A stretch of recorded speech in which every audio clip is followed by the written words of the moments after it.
Praise the Lord, everyone. Thank you for tuning in with Dr. Leisha, the preacher. Okay. Okay. I don't know how this looks. I really don't. I don't know if I'm sideways. I don't know if I'm cut off. I don't know. Okay. I'm just live. Okay. And I look a hot mess. I have my PJs on. I probably still have sleepy in the corner of my eyes. My nose may run. Guys, whatever. I'm here. Okay, I'm here. I have two grown daughters, beautiful daughters. I have beautiful daughters. I'm proud of my daughters. When it comes to my daughters, I think of a butterfly. And it's like I'm that middle part of the butterfly, the part where the two antennas come from the head. I'm that middle part, like a post almost. And then I have a left wing and a right wing.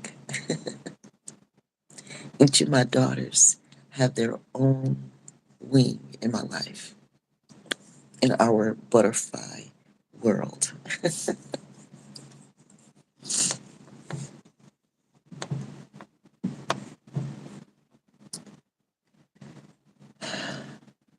When it comes to mixed nations, mixed marriages, unions, it's like a butterfly. It's very similar. In the middle, you have the law. In the middle is the law. And on one wing, you have, let's say, a black man. And on the other wing, you have a white woman. And in the middle is the law. I would even say the children. The law and the children kind of are like twins. In the middle becomes the mixture of that black man and that white woman. It's a matter of the law. Just do your research. Look at the history. Look at how laws were and when did the laws change? Why did they change and under what circumstances? And then look at where we are today, how marriages are evolving today. There's an attack on these mixed marriages now. They were hyped up for the longest because it was profitable. It was profitable to hype them up during DEI. But with DEI off the table, those marriages are no longer profitable. I don't even think that white woman, she don't want to leave Kanye. Why the hell would she want to leave Kanye? She's able to be rich and walk around naked and do whatever she wants. She's living the life I want to live, to be honest. Nudity is natural. We're born that way. Why is the adult body something to be ashamed of and cover up? And I can hear people saying, well, that's because, we got child molesters and all that.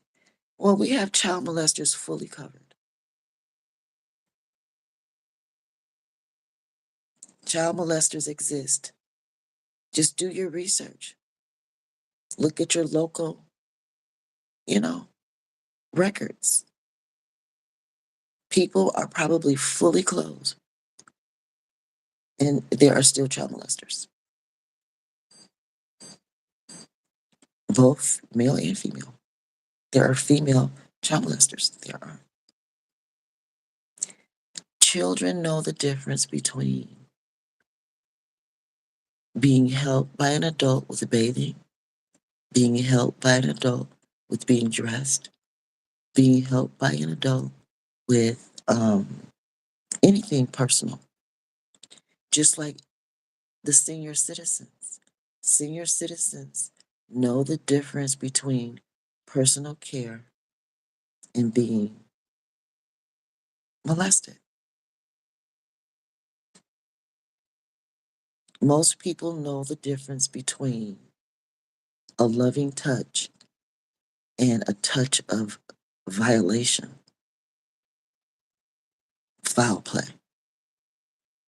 Children know it too. Children know.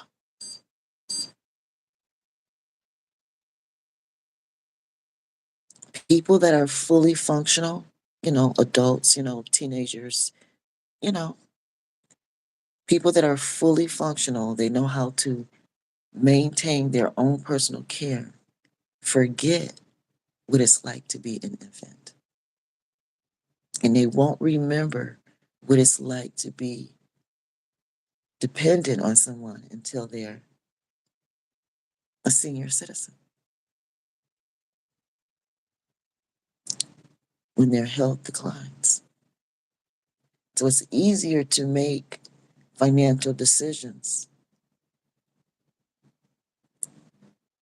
when you're young and strapping and healthy and making your most money ever. That doesn't include enough people. It's easy to make that decision. And it's not until that day that you're older that you realize, oh, whoa, hold up, wait. So there has to be balance in every system. Every system needs that youth and elder balance without violation. Without violation.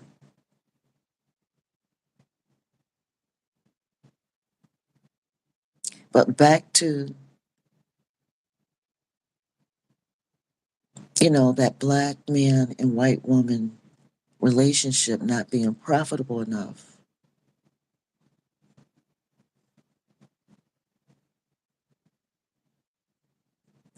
Thus, those type of marriages are under attack because of DEI. It came into play because of DEI. It came into play because of it. A white man needed his black wife for whatever reason. They were both poor. I think he was a working class poor man. He really just needed any wife, probably. Any wife. He was a poor man. To have a wife at all was beyond his, really was beyond his means, technically. He really had nothing to lose during those times,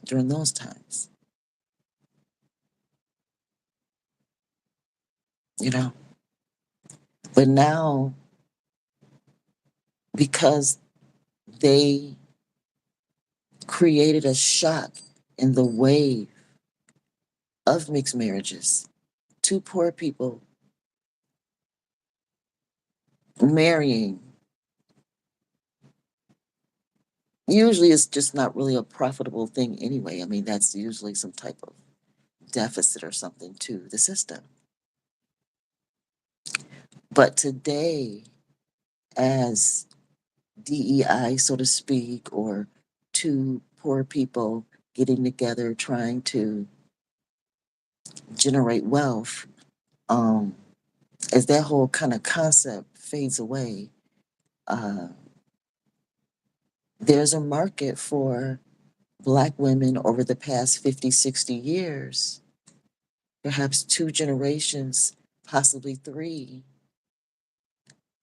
generations of women,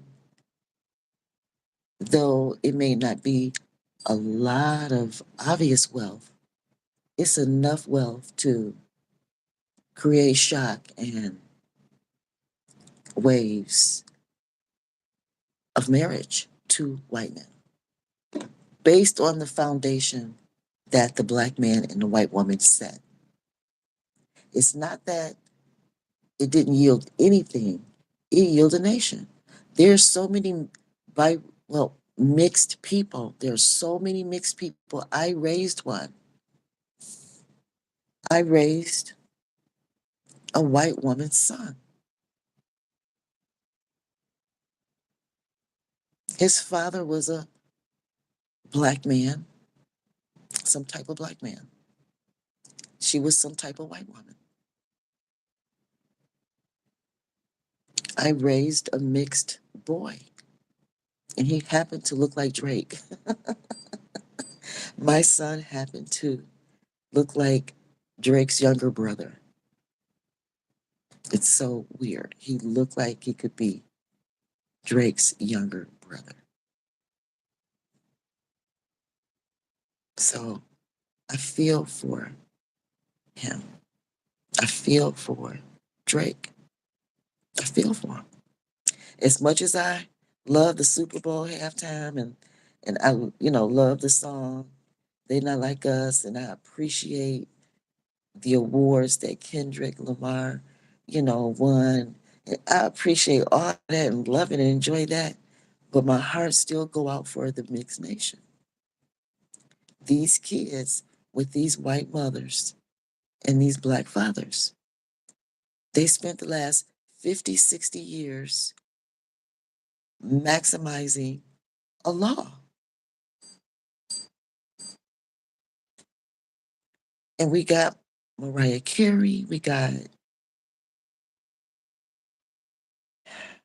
we have Alicia Keys, we have all these people. I mean, like almost all of Hollywood. We got, Halle Berry, you know what I'm saying? You know, kind of like Beyonce, like, no one's really sure what's going on with Beyonce in a way. Kind of, I don't know. We got Vanessa Williams. I mean, we have a lot came out of that on that scale as far as celebrity stuff go, you know. So it's not something to deny, but things are changing. Those unions did not, it created a nation that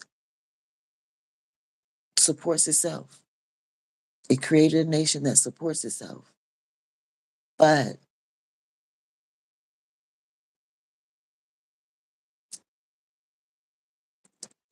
I did a live yesterday that explained it a little bit further, the eternal deficit of mankind. Because it's not, because it's a part of DEI, I guess you could say. Oh, here I go. Here's the example. Because it's linked to a law, because it's connected to the government, because it needs permission to exist. So the example I use is when a woman is completely dependent on her husband and he divorces her. So the same person that she gave the power to feed her, she's also giving the power to starve her. So these mixed unions, to a degree, has given the government the power to create it, legalize it. It also gave it the power to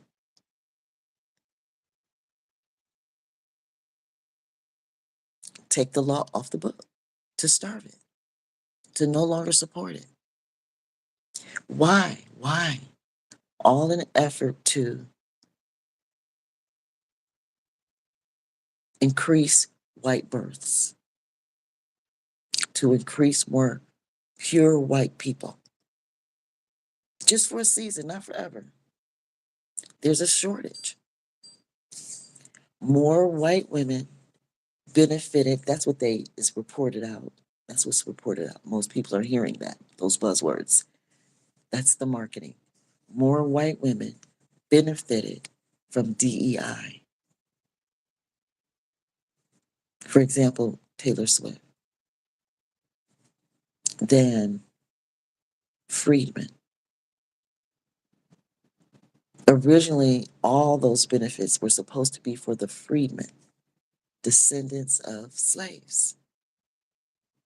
But white women and immigrants, and the LBGT, everybody, they mama and cousins, family, and friends from all over the world, attached themselves to the freedmen, the descendants of slaves,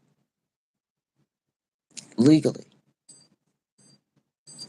to the point where the sink has shipped. The ship, the ship has sunk. It's just too heavy. The boat is too heavy, like the Titanic. The Titanic just crashed and sank. Everything has a beginning, middle, and end. When you attach yourself to the federal government and just, you know, we flooded the boat. Top heavy, too top heavy, all these boob jobs you know, and BBLs and stuff, just became too heavy. You know, a heavy load, heavy load. And so it's just being dumped now. So these mixed marriages, unions, the nation is under attack.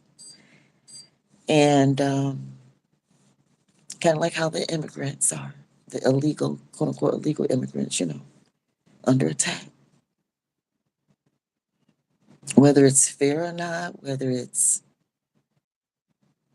just is. So I do have compassion. I do have compassion. I'm not saying that the law needs to bend. I'm not saying the laws need to bend or not. I'm not saying that. But what I'm just saying is because I did raise a white woman's child, I gave up my independence. I gave up my ability to be independent, have my own income, be able to, you know, create greater generational wealth for my own children that I gave birth to that are 100%, closer to 100% Black, natively, and West African wise. You know what I mean? I sacrificed my own children generationally, basically through force. In my marriage, I was kind of forced to adopt children because my husband wanted that, my second marriage. You know what I mean? He felt like I owed him something, he and his family. His family felt like he got a bad deal with me, and the only way to balance the scale of the marriage is for me to adopt a child for him.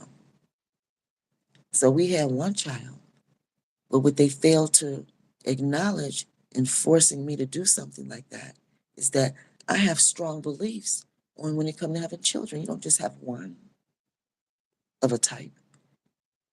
I had two daughters for a reason because of my beliefs, who I am as a person. They didn't put that in their renegotiation. So I was basically forced to raise a white woman's child while sacrificing my foolishness. I can't blame the white women for that.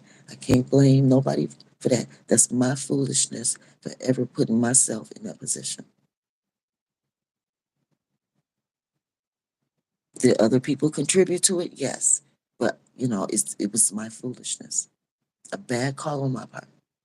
And that's why before I let my children go all the way down, I have to sacrifice myself all the way, balancing the scales of life,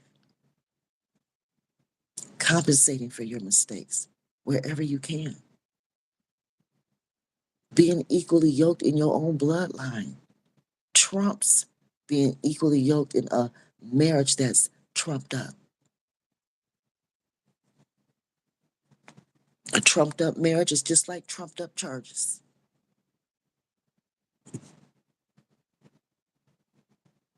So, black men and white women gave the government the ultimate power to create them and starve them out too. That's on them. Because the law didn't even really include y'all for real, for real. It was really about that white man getting his native wife. She was kind of like more native than, I think she was a type of, was she an immigrant Indian mixed with, I don't know. It was basically, I don't know how poor he was because I don't know who his parents were. You see what I'm saying? So that whole loving case is worth reviewing. It wasn't originally about a black man and a white woman. That they're just the ones that took advantage of it. But it was about a white man having his woman of color, not even a full quote unquote black woman. I don't think. I don't know. A Kamala stuff, some Kamala shit going down. I'm just saying, some Kamala shit. So, Madam VP, let's put the respect on it, Madam VP. But at the end of the day, some Kamala shit, some type of black Indian woman of some type, and a white man. But it wasn't really their time. But the law was on the books. So everybody else in the world took advantage of that law. It's on the books. Kind of like with the freedmen laws, white women and immigrants and everybody, their mama took advantage of the law. It was on the books. The people that it was originally for did not get the full benefit of it. It became, it was infiltrated, infiltrated. Yeah, however you say it. So, yeah, the eternal deficit of mankind, a theory that I'm working on, balancing, the laws of the land with divine intentions.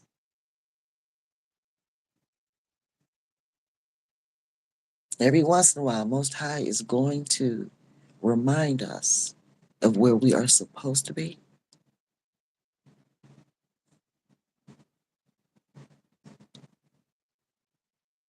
Whether people agree with it or not, the number one universal source is the quote unquote Holy Bible. Until someone else's source become the universal communicator, calibrator of quote unquote morality, social cues, lands of the laws of the land. Yeah, yeah. It's early, y'all.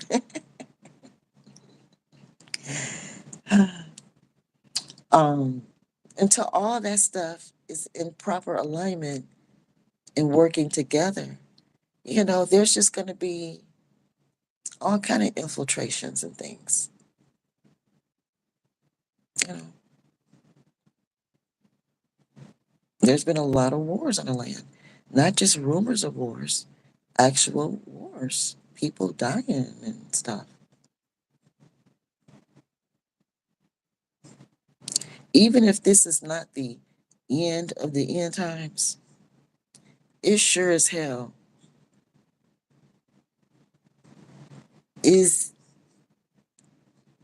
somewhere in the introduction or first chapter of the book of the end times. If the end times has 100 chapters in its book, we're in the introduction section, first chapter or something. of the beginning of the actual end times. Even if it has 1,000 chapters, we're still in the damn book, y'all. We're in the book of the end times. These are real, real wars.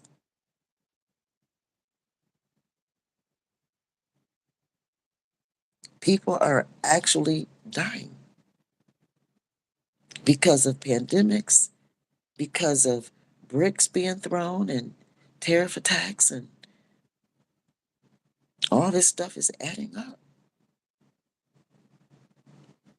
costing everyone lives, money, homes, benefits.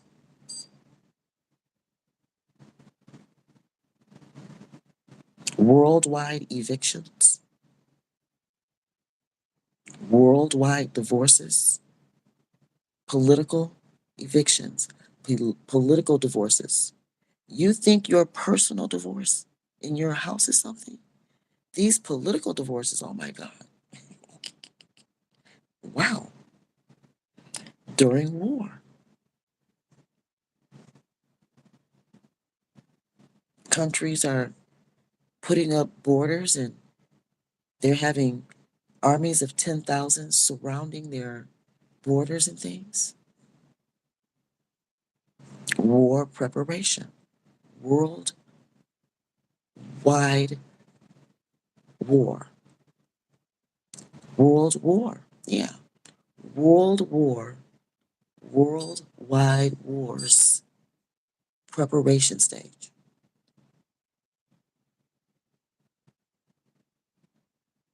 That's what we're experiencing in real time,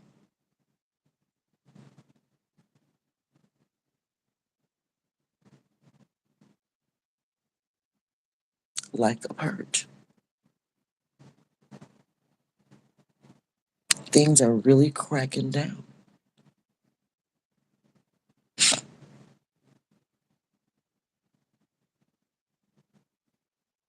And as much as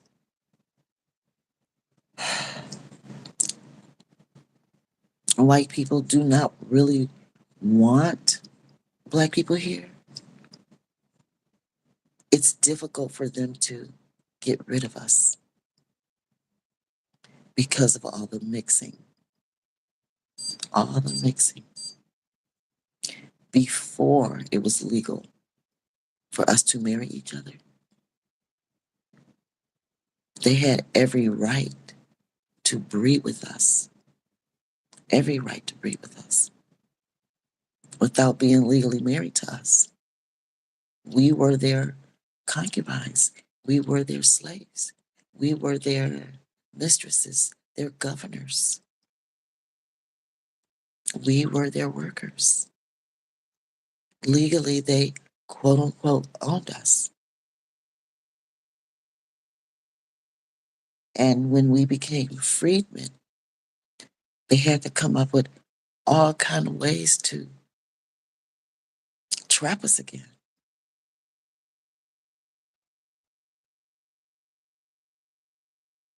But no matter what laws were put in place, and no matter what benefits were offered, and no matter what opportunities were created, we kept on shaking our groove thing, twerking, dancing in the streets, and having babies. We kept repopulating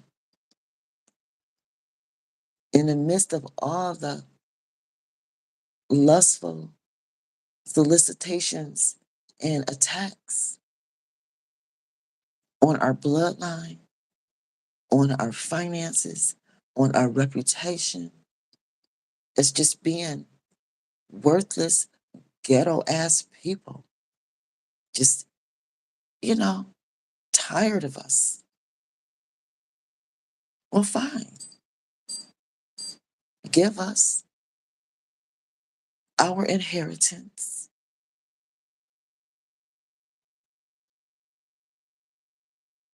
and let us be. here doing our own thing in our own royalty way. We like being kings and queens of our own. Y'all like presidents. Have y'all presidents. Have y'all own white wars and y'all own dictatorship style presidents. Over here, we like kings and queens. We like having everything championship style. You know, we like to run, dance, sing, shout. We're lively people.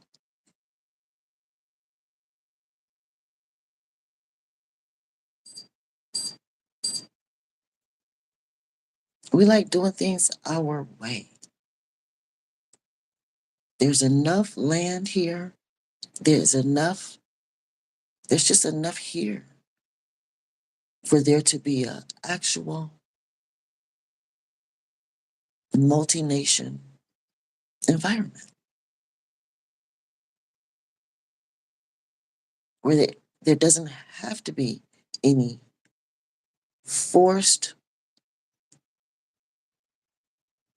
no force.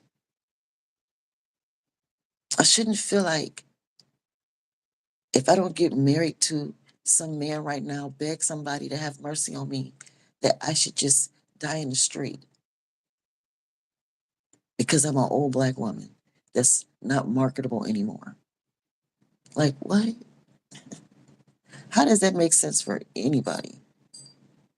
Whether you are old, unwanted black woman in America or not. I don't care if you're Dolly Parton, an old white woman, or Martha Stewart, and old white women. Old white women still able to be in Playboy magazines as being sexualized. But I deserve to be in the street poor and broke and mocked and laughed at. Black men are happy that a person like me wouldn't be able to get food stamps. I don't get food stamps. But if I did, I would be mocked to no end if my Section 8 was ripped away after being married to black men for 32 years. I'm just saying, there's no way to win. No way to win. And nowadays, the only way a black woman of excellence can keep her wealth and keep anything is to marry a white man that has money. That's the only way a black woman can keep anything today. She has to marry a white man with money to keep her millions, to keep her billions. Even if she have her kids with black men, if she got enough money, legally, she's being pressured to marry a white man.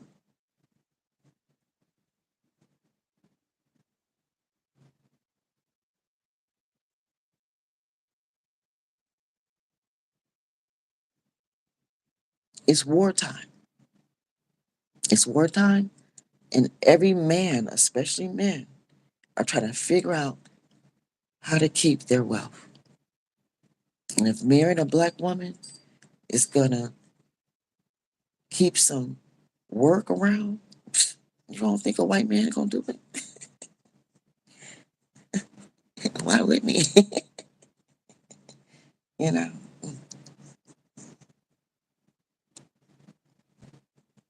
look at all the babies that black men have with black women. No matter how much black men complain about black women, and they do have a lot of complaints. No matter how loud we are, ghetto we are, Leisha and Keisha we are, they still have a bunch of babies with us. And white men are doing the math. They see that. They ain't paying your complaints any attention. They don't care about the black man's complaint about his own women. They don't care about that. They looking at the numbers. She's still producing. She's still producing. Move, move, you know. Now she's a homeowner. Now she's educated. Now, and she's not afraid to get on stage, a tennis stage, a boxing stage. Black women will box, play tennis, sing, dance. We're going to do what it takes to feed our kids. We do what it takes for $1. Rent due. Section 8 ain't always guaranteed. We still out here doing what we got to do.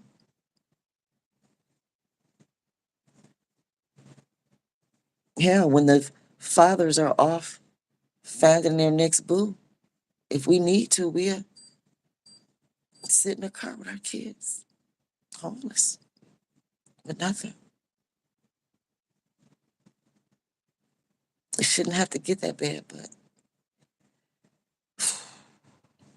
only thing I can say is the father is equally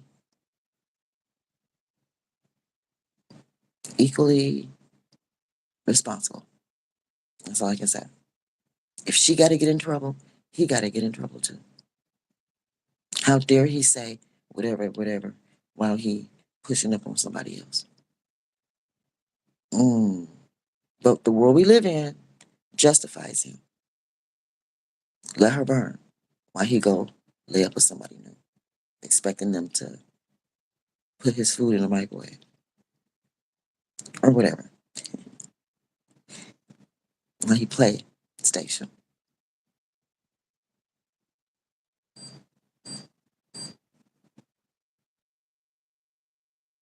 It's a vicious game, a vicious life. But we're here. We're here in large numbers, you know, and something got to give. I know the sacrifice that I'm willing to take, but I'm supportive of all sisters. You know, I take my hat off to the sisters that can endure with black men as I did today, leave you for somebody else.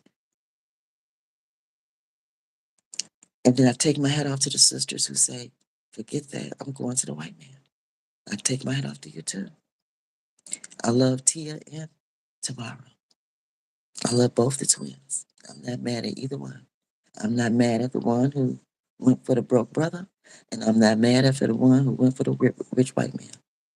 I'm not mad. I cannot afford to. I cannot afford to be mad. I can't. It's hard out here. That's just how hard it is for sisters. We can't afford to turn down any good offers. We really can't. The young ones that are mother, you know, that are with kids and stuff.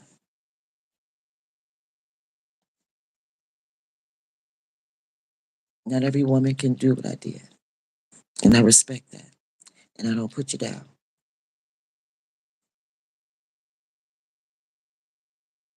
And I can't do what you're doing. Please don't put me down. That's all I can say. And I don't mind interacting with white people. I don't. I've always had quote unquote, white friends. You know what I mean? I've always had friends my whole life.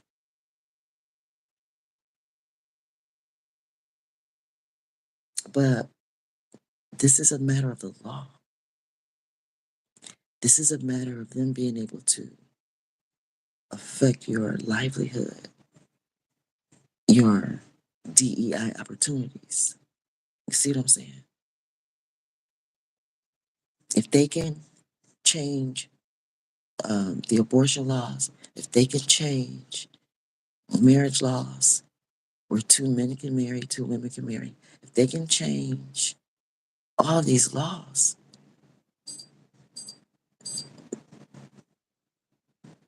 the right to marry, um, any law that's DEI or civil rights motivated, inspired, and all that can be flipped, changed on the chopping block, I guess.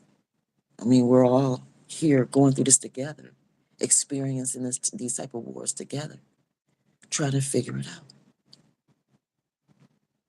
And as I'm talking about it, you can do the same thing. Talk about it. This is real life, real time stuff that we're all experiencing, trying to make sense out of. No one's 100% right. No one's 100% wrong. We all are on a range. Just like when I was writing my dissertation, I had to go out there and find other people's views on what I was thinking about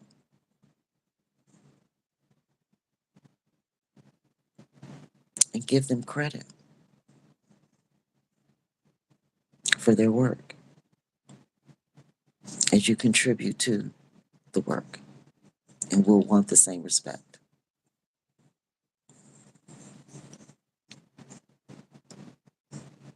So, yeah, I see these marriages um, being attacked, specifically the black man and white woman,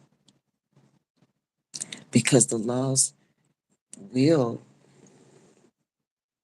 line up so that not only just the white race will beef up its population, but all other races that survived the deportation, all the races, nations that are still here after this massive the great deportation. we're going through a like the great massive illegal immigrant deportation. Those are going to be the headlines, in the future kind of thing. you know, you know how like we had the Great Depression. We're going through this.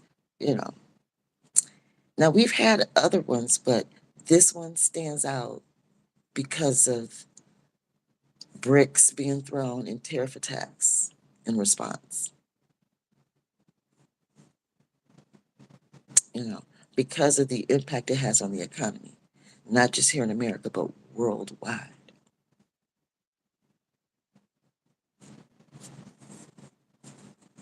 Wars, border wars, border wars.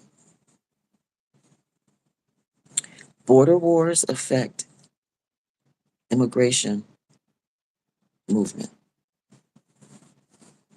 I saw a video of a mixed couple, a black woman in South Africa and her white husband in South Africa. So they were just pretending, but they did made a skit, and it was funny. It was sad. I mean, it had me all sad. I had created a short and everything, all excited because I like to follow. That's just how my style. And then when they was like, "Psych, he's not being deported out of South Africa," I was like, "Really? Y'all gonna joke about this?" But it may be closer than they think.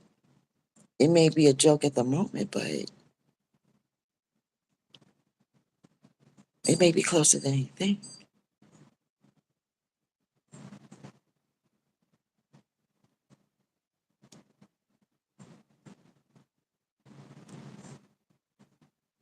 So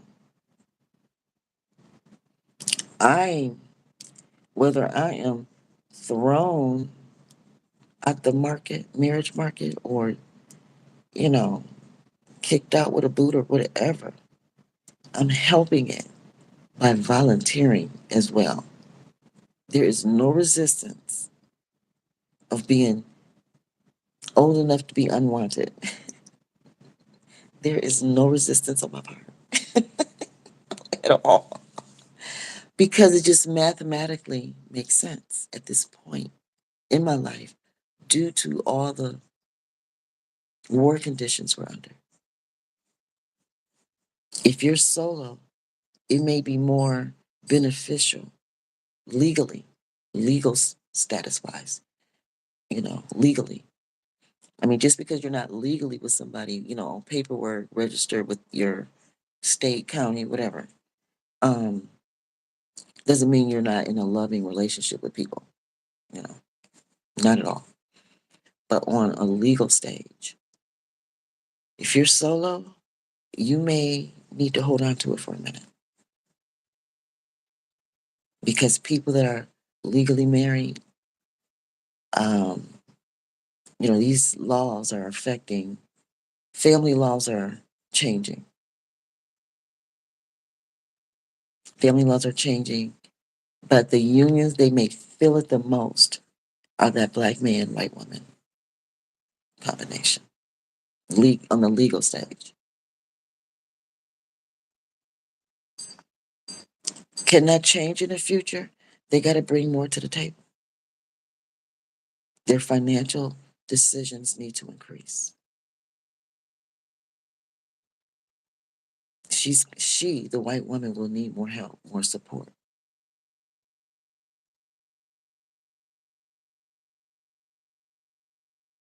And I'm not gonna let one white woman that stole my black husband lessen my compassion for mixed race nations in America because I did raise a white woman's son. I raised her son at my own demise. So I'm invested in that system, whether I want to be or not. And I do not have access to this woman's son today because the same adoptive father that pretty much put me in a forced situation to raise him, ultimately. It didn't start with him, but it ended with him. Left me for a white woman.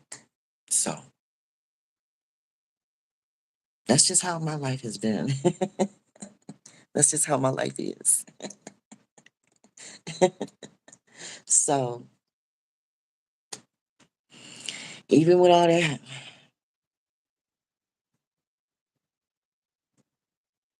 I'm invested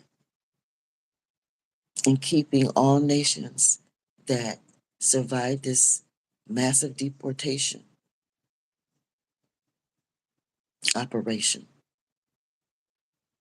all nations that still exist and remain.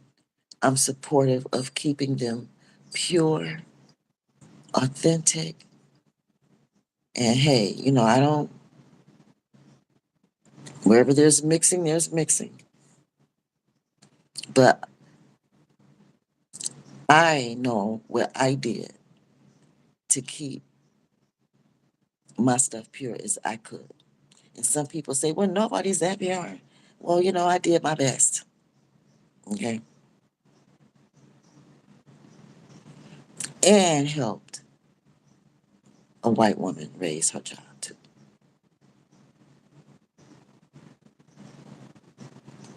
So people can call me racist, colorist, you know,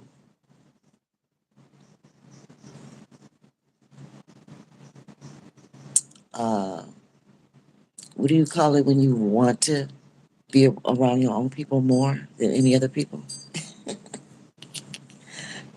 Uh, the whole little battle between segregation and, you know, being inclusive and all that, desegregating and all that. I don't have a problem with all black schools, all white schools. I don't have a problem with mixed schools. I don't have a problem with people going where they want to go. But what I do have a problem is when the school over here don't even have enough toilet paper in the school, are not learning from the same books, are not learning from, but they're all funded by the same governments. There has to be a way to do something about that. Do each school,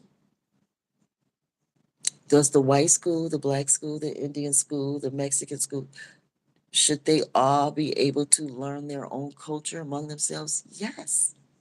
But the moment you receive state funding, federal funding, all schools should still be held to the same standard, even with private, natural, cultural education included.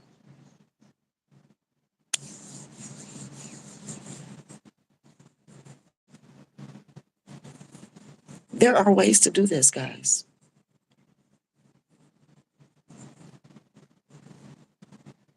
where people can maintain who they are and not feel forced to be in any other nation without feeling like they're racist or something.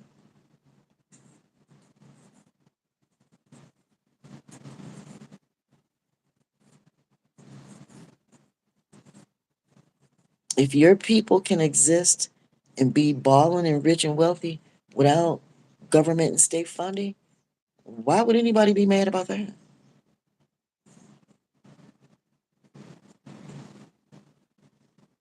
But the moment your people need federal, state, local, whatever help, then you're agreeing to a type of universal system.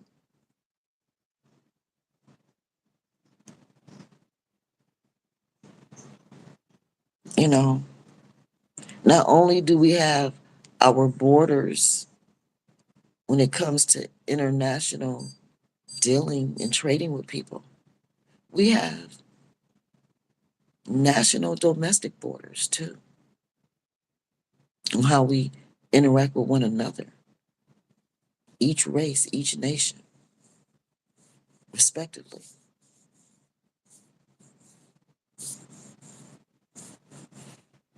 So when the private sector, the private nations, they don't want the government in their business, well, then don't get government help. Don't get government help if you don't want the government in your business.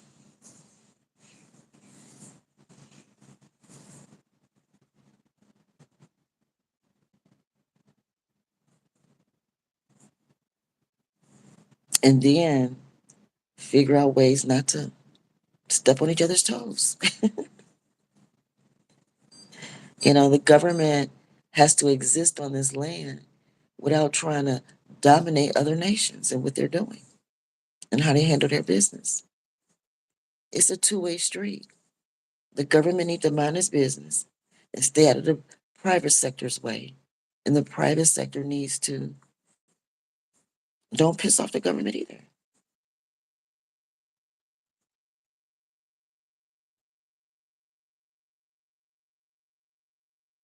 On the same land. At some point, biblically, Esau and Jacob reunited.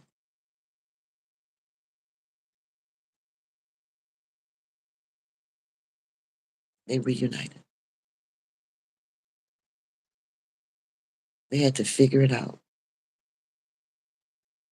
by faith, by law. Just because you get mad, storm out the door, all pissed off, you know, and create a whole new world, don't mean that the laws don't follow you. Don't mean that you're no longer responsible for certain stuff. Some stuff can be written legally, but a lot of stuff are just natural laws, spiritual laws that don't need to be written because Most High just make the shit happen.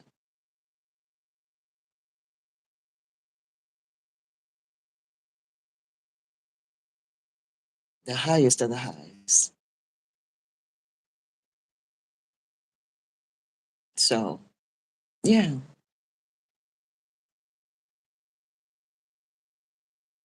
Okay, I'm done just talking, y'all. So, you all be blessed. Click like, subscribe, hit that notification bell, and share my videos. There's like 5,300, 400 videos on here. Enjoy them, guys. Don't be afraid to comment, make more comments on the videos that are already out there. Um, oh, I don't have Cash App anymore, but I do have PayPal still. Dr. Leisha the Preacher. I'm not monetized on any social media. So if you want to be a blessing to me, just do it from your heart. I appreciate it. I bless other people on social media too. I don't, have a lot of money that I work with, but what I do have, I make sure my bills are straight. Me and my kids are okay for the month. And then a little bit of extra, I'll send two or three, $4 or $5 somewhere. I ain't working with much, but hey, you work with what you got. Every little bit counts. You know, I put a little bit in your mouth, you put a little bit in my mouth, and we all, eat a meal. Yeah, that's how this works. All right, guys, thank you all for your support. I appreciate it. I know I, look a hot mess most of the time. And I know most of the time I sound all crazy, like she don't know what she talking about. She is so stupid. I get those comments and, I probably do sound crazy, dumb and whatever. Probably do. This is a theory that I'm working on, the eternal deficit of mankind. The way I put together the Bible, current events, my own life, you know, the people around me, how I interpret what they're doing, it should be unique. It should be foreign to you and strange. It should. It may sound dumb. I'm okay with that. And then to some people, it's like, oh my God, she is so smart. Oh my God, I've been working on something like that. And what she's talking about helps what I'm doing.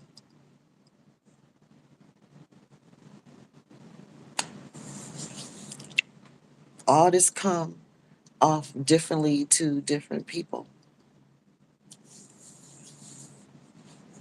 so I'm open to it all.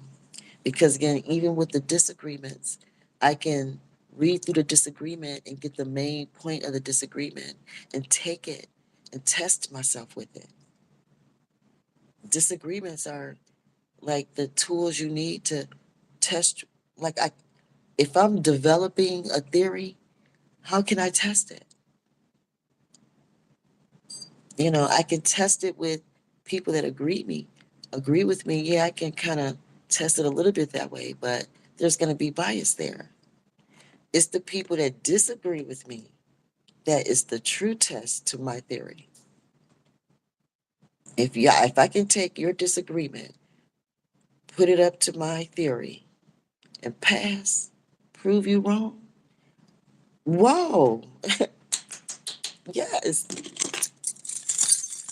yes. Ding, ding, ding. And then I'm adding to the people that agree with me. I can say, hey, guys, I'm proven. And then they'll take my work and say, okay, hey. Because if my theory you know, has some fresh meat to it, then I mean, there's no one out there to disprove it yet. So bring it, guys, bring it. I've been a competitive person my whole life.